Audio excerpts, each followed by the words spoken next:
তুলসীর বাগান করা অত সহজ কাজ নয়, বিশেষ করে শীতের দেশ লন্ডনে। যারা আমার মতো তুলসী গাছ পছন্দ করেন এবং বাসায় তুলসী গাছের উৎপাদন বাড়াতে চান, তারা ভিডিওটি অবশ্যই দেখবেন। তুলসী গাছ অনেকের বাড়িতে হয় না।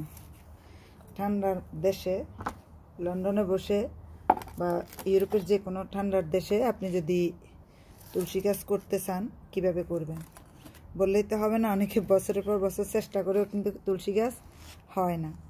তো আমার গাছগুলা দেখেন, মাত্র 2 সপ্তাহের মধ্যে গাছগুলা দেখে বুঝতে পারতেছেন কতটুকু বড় হয়েছে। তো আমি আপনাদেরকে টিপসগুলা দিয়ে দিব কিভাবে তুলসী গাছগুলো হয়েছে। আমি আগে কিনে এনেছিলাম, কিন্তু আমার বাসায় তুলসী গাছ হতো না কিছু নিয়ম না জানার কারণে। তো এখন দেখেন অবস্থা। তুলসী গাছ বড় করার জন্য বিশেষ করে এখন হিন্দু মুসলিম বৌদ্ধ খ্রিস্টান সবাই চায় যে তার বাড়িতে তুলসী গাছ থাকুক। আর বিদেশে তো জানেন এটা পার্সলিও বলে, তুলসী গাছটা খাওয়া হয়। এটা হলো আমাদের বাংলাদেশের তুলসী গাছ। তো তুলসী গাছ আমি কীভাবে যত্ন নিই এবং কি পুষ্টি দিব সেটাই আপনি মাসে একবার আমি যে পুষ্টিটা দেখাচ্ছি সেটা দিবেন। আর হলো কিভাবে মাটিগুলো পরিবর্তন করবেন বা মাটিগুলো একটু হালকা করে দিবেন, সেই জিনিসটা আমি শিখাবো। এখন দেখেন এখানে 4টার মধ্যে 5টা গাছ হয়েছে। আমি অবশ্য অনেক বেশি দিয়েছিলাম, তো আমি এখন 5টা জায়গায় করে দিব এই 5টা গাছ। ঠান্ডার দেশে, খুব ঠান্ডা যেহেতু এই দেশে, তো অত সোজা না আপনি তুলসী গাছ বড় করা বা তুলসী গাছ যে গজাবে। দেশের থেকে আপনি পাতা আনতে পারেন, কিন্তু সেটা যে এখানে গজাবে তার কোনো নিশ্চয়তা নেই। তার কারণটা কি? কারণটা হচ্ছে অতিরিক্ত শীত। এখানে ঠিকমতো 2 মাসও গরম পাই নাই। গত বছর তো আরও কম ছিল, এবছরে একই অবস্থা। তো আমি এখন যেটা করতেছি দেখেন, এই যে তুলসী গাছ যেহেতু অলরেডি 2 সপ্তাহ হয়ে গিয়েছে গাছগুলোর বয়স, তা আমি এখন মাটিগুলো একটু বাড়িয়ে দিব বা পরিবর্তন করে দিব। তো এটার জন্য আমি মাটিতে কি মিশাচ্ছি দেখেন। মাটিতে মিশিয়ে দিব হলো এই যে দেখতে পাচ্ছেন কলার খোসা। কলার খোসা আমি ভিজিয়েছি, আবার এটার আমি কুচি কুচি করে দিয়েও দিব। একদম একদম কুচি কুচি করে দিতে হবে, যে দেখতে পাচ্ছেন একেবারে কুচি করে ফেলবেন। তো এতে দেখা যাবে কি এটা টবের একদম নিচে চলে যাবে, এখান থেকে কিছু পুষ্টি পাবে। এখন আমরা তো চাইলে, আর এটা তো আর বাংলাদেশ না যে সোনার মাটি। এখানে এই যে মাটিগুলো আমরা কিনে আনি, এখানে মাটি তেমন থাকে না বললেই চলে। ঘাস লতা পাতা আর অনেক কিছু থাকে।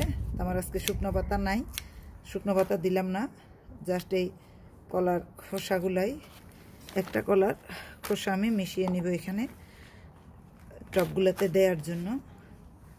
আর সাথে দেখেন আমি আমার অন্যান্য বাগানের অন্যান্য গাছে ব্যবহার করে থাকি পাউডারটা, এটা এই দেশে পাওয়া যায়। এটা একটু মিশিয়ে দিলাম, দিয়ে এটা আমি আবার মিশাচ্ছি দেখেন, মিশিয়ে নিচ্ছি।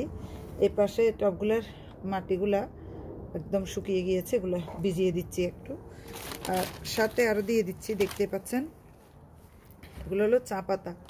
আর এখানে আমি চা পাতা সিদ্ধ করে, যে দেখেন চা পাতা সিদ্ধ করে সকাল আমি রেখে দিয়েছিলাম লিকার করে, তার মধ্যে আমি কলার খোসা ভিজিয়ে রেখেছিলাম। এই যে দেখেন চা পাতাগুলা ভিজানো, আর এগুলো একটু ভিজিয়ে নিই, তাহলে আমার পাতাগুলো এখান থেকে বের করে নিতে খুবই সোজা হবে। আর এই পানিটা আমি এইভাবে লিকার করে পানিটা আপনারা সপ্তাহে 1 দিন এই যে তুলসী গাছের গোড়াতে দিয়ে দিবেন। তো এখন দেখেন আমি এই যে এগুলো ছিঁড়ে চা পাতাগুলো আমি এখানে মিশিয়ে দিব।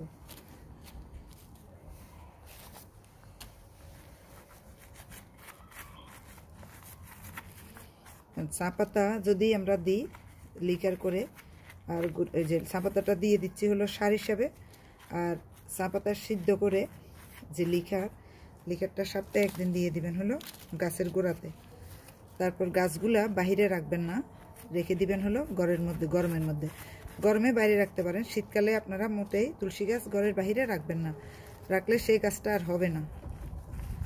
এই যে এই ধরনের অনেক এখানে হিন্দু আছে, তারা যেটা করে তুলসী গাছগুলো অনেকগুলো যদি হয় তারা ওই যে দুর্গাপূজার সময় নিয়ে অনেকে ফ্রিতে দেয়, অনেকে বিক্রিও করে অবশ্যই।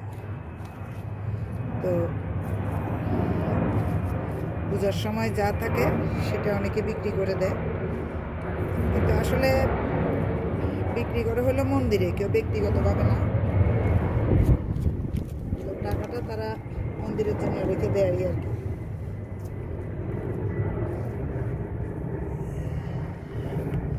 এই যে দেখেন ভিজানো কলার খোসাটা কালার কি হয়েছে, কারণ আমি ভিজিয়ে রেখেছিলাম চা পাতার লিকারের সাথে, আমি কলার খোসা ভিজিয়ে রেখেছিলাম।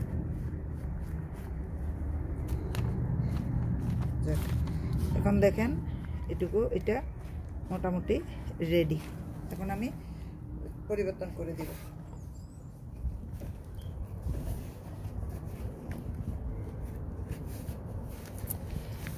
দেখেন আমি এখান থেকে গাছটা উঠিয়ে নিয়েছি, নিয়ে এই যে এখানে ডিমের খোসা ছিল আগের বার আমি যে দিয়েছিলাম, তো এখান থেকে ভিতর থেকে আমি অনেকটা অংশ বের করে নিলাম, নিয়ে এখন তো এর করলাম, এখান থেকে আবার মাটি আমি দিয়ে দিলাম।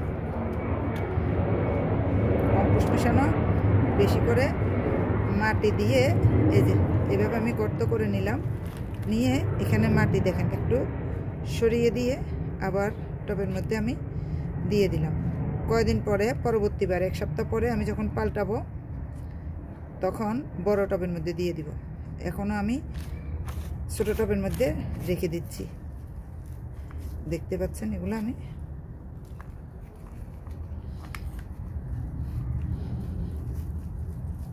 দেখেন